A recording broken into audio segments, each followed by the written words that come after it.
할렐루야. 8월 8일 금요일 매일 성경 묵상입니다. 오늘 말씀은 스가랴 3장 1절에서 10절의 말씀입니다. 오늘 말씀에는 여호와 앞에 선 대제사장 여호수아와 그 오른쪽에 서서 여호수아를 대적하는 사탄의 모습이 나오는 그 환상으로 시작을 합니다. 이 네 번째 환상은 마치 욥기서에서 천상회의를 보는 듯합니다. 그 천상회의를 통해서 하나님은 욥기서에서 사탄과 내기를 했고 욥을 시험하도록 사탄의 손에 넘겨준 것이죠. 오늘 말씀에서도 그와 비슷한 천상회의 장면이 나오죠. 사탄은 하나님의 대적이요 우리 성도들에게 있어서 최대의 원수입니다. 우리 성도들은 사탄과 그의 사주를 받은 자들로 인하여서 세상에서 많은 고통을 당하고 있죠. 성경에서 사탄을 자세히 다루지는 않지만은 사탄은 실존하는 존재로서 강력한 힘과 큰 세력을 가지고 하나님과 그의 백성들을 대적하고 있다는 것입니다.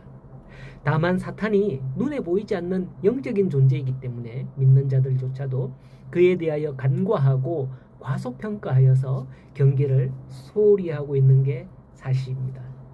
특별히 사람들은 과학기술이 발달하면 할수록 영적인 존재를 믿으려 하지 않고 가설과 증명을 통해서 드러난 것을 믿는 그런 경향이 있습니다.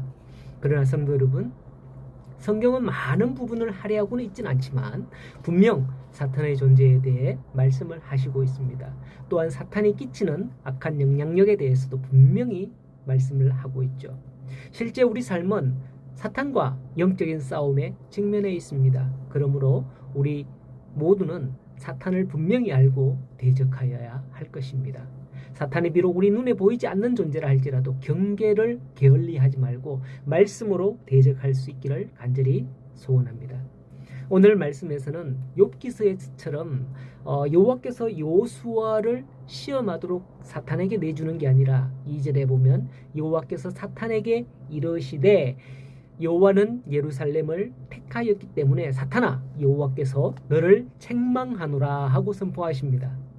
그런데 예루살렘 즉 이스라엘은 어떤 상태냐 하면 불에서 꺼낸 그을린 나무 같다라는 그런 모습이라고 말씀을 하고 있습니다. 여러분 장작불 지펴보셨죠? 요즘에는 뭐 캠핑 가면 숯불 사가지고 토치 갖고 칙 해서 뭐 거기다가 고기 구먹고 이렇게 합니다만은 예전에 저는 어릴 때 장남이어서 소죽 끓이는 거는 제 담당이었어요. 소죽을 매일같이 끓였거든요. 지겹습니다. 그렇게 소죽을 매일같이 끓여와서 하는데요. 소죽을 팔팔 끓인 후에 소죽 뭐 들어가는지 아시죠? 집 추수하고 나온 그 집 볕단을 집을 썰어서 한 10cm 한 10cm 간격인가 뭐 이렇게 그 작두로 썹니다. 잘못하면 손썰레 조심해야 되죠. 작두로 썰어서 거기다가 뭐 쌀 기어 넣고 뭐 이렇게 그 예전에는 그 쌀 씻은 물 같은 것들을 이렇게 우중물통이라고 했는데 우리는 거기다 모아놨다가 소주 끓일 때 매일 거기에 붓습니다. 그 설거지 하기 전에 이제 반찬 남은 거 찌꺼기 같은 거 거기 통에 부어놨다가 또 거기 붓습니다. 참 그 새록새록 생각이 나네. 어쨌든 이런 것들을 매일 끓여봐서 아는데 이제 팔팔팔팔 끓으면 그 일부 나무를 빼내서 모래에 묻습니다. 그름자리라 그러는데요. 그 소가 이렇게 메어져 있는 그곳에다가 이렇게 묻어요. 그 왜 그러냐면 아껴서 내일 또 그걸 쓰려고 하죠. 그러면 그때 아궁이에서 꺼낸 나무는 시커먼 그름이 덮여 있어요. 사탄이 보기에 이스라엘이 이런 금정이 묻은 상태다. 그래서 하나님께 보십시오. 더러운 뭐 이러면서 하나님께 그들을 고소한 듯 합니다. 3절에 보면 더 구체적으로 대표자 한 사람으로 추격되는데요. 대제사장 여호수아가 등장하죠. 그런데 여호수아가 더러운 옷을 입고 천사 앞에 서 있다라고 하죠. 그을린 나무 같은 이스라엘이 바로 여호수아와 같은 모습이었던 겁니다. 하지만 하나님께서 4절 말씀에 보면 여호와께서 자기 앞에 선 자들에게 명령하사 그 더러운 옷을 벗기라 하시고 여호수아에게 이르되 네가 네 죄악을 제하여 버렸으니 내가 네 죄악을 제하여 버렸으니 네게 아름다운 옷을 입히리라고 하십니다. 여기서 더러운 옷이 죄악의 상징이겠죠. 그렇다면 아름다운 옷은 의로움의 상징이 되겠죠. 그의 죄를 사하시고 그를 의롭게 여기시는 것을 의미하는 겁니다. 이러한 본문의 말씀은 장차 예수 그리스도를 통하여서 우리는 더러운 옷을 벗게 될 것이며 하나님께서 주시는 의의 옷을 입게 될 것임을 나타내는 거예요. 스가랴서가 쓰여질 당시에는 아직 구약이잖아요. 마지막 시대였지만은 어쨌든 예수님께서 오시기 전 주전 520년, 예수님이 태어나시기 520년 전이었어요. 그렇기 때문에 예수님에 대해서 알지는 못합니다만 우리는 이게 바로 예수 그리스도로 입게 될 의의 옷이라는 것을 우리는 알 수 있죠. 오늘날 우리는 하나님은 우리를 긍휼히 여기셔서 그리스도를 통하여 대속의 그 죽음을 통하여서 우리의 더러운 죄악의 옷을 벗기시고 그의 의의 옷을 우리에게 입히실 것이라는 겁니다. 이걸 신학적 용어로 칭의라고 하는데, 칭의 이렇게 발음하기도 하고 칭의라고 하는데 들어보셨을 거예요. 이렇게 아름다운 옷, 의로운 옷을 입혀온 여호수아에게 7절에서 말씀을 합니다.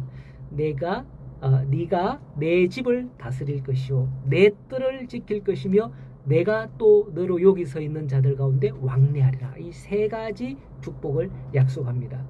근데 보세요.